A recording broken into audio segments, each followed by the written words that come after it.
उत्तराखंड में लव जिहाद के मामलों में अवैध धर्मांतरण का मामला लगातार गर्माता जा रहा है। इसी कड़ी में उत्तराखंड पुलिस ने उत्तराखंड धार्मिक स्वतंत्रता अधिनियम 2022 के किसी भी संभावित उल्लंघन की जांच कराने का फैसला लिया है। इसके तहत पिछले 5 साल यानी वर्ष 2018 के बाद राज्य में सभी अंतर धार्मिक विवाहों की जांच कराई जाएगी। आइए जानते हैं आखिर क्या है धार्मिक स्वतंत्रता अधिनियम। इसके तहत अगर कोई किसी का धर्म परिवर्तन कराना चाहता है तो उसे 1 महीने पहले संबंधित जिले के मजिस्ट्रेट के यहाँ आवेदन करना होता है। इसके बाद जांच होती है और कोई विवाद नहीं होता है तो अनुमति दी जाती है।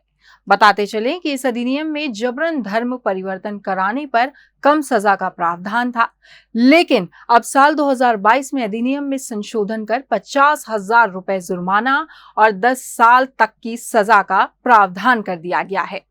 ऐसे में अब जो मामले सामने आ रहे हैं उनमें संशोधित अधिनियम के तहत कार्रवाई की जा रही है।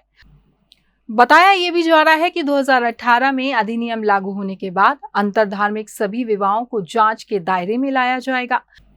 वर्ष 2018 में उत्तराखंड धर्म की स्वतंत्रता संशोधन अधिनियम को लागू किए जाने के दौरान साफ किया गया था कि धर्मांतरण के 1 माह पहले डीएम या क्षेत्र के कार्यकारी मजिस्ट्रेट को इसके बारे में सूचना देनी होगी।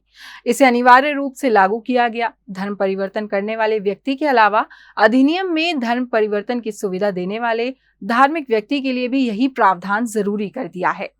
इतना ही नहीं, अब उन मामलों की फाइलें भी खोली जा रही हैं जिनमें दूसरे धर्म की लड़की के अपहरण का मुकदमा दर्ज करवाया गया है, लेकिन इसकी जांच नहीं की गई कि इनमें धर्म परिवर्तन कराया गया या दबाव डाला गया।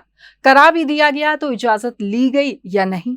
फाइल खुलने के बाद जांच होगी और फिर इनके खिलाफ संशोधित अधिनियम के तहत कार्रवाई की जाएगी।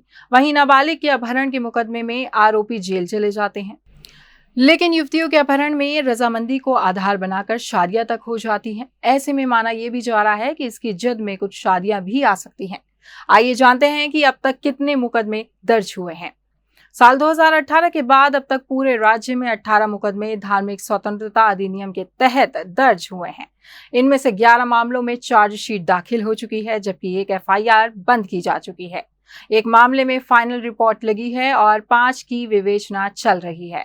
सबसे ज्यादा 7 मुकदमे राजधानी देहरादून में दर्ज किए गए हैं। हरिद्वार में 6, नैनीताल में 3 और उत्तरकाशी टिहरी गढ़वाल में 1-1 मुकदमा दर्ज किया गया है। आप देख रहे हैं खबर उत्तराखंड। अगर आप हमें यूट्यूब पर देख रहे हैं तो हमें सब्सक्राइब करें और बेल आइकन दबाएं। अगर आप हमें फेसबुक पर देख रहे हैं तो हमें फॉलो जरूर करें।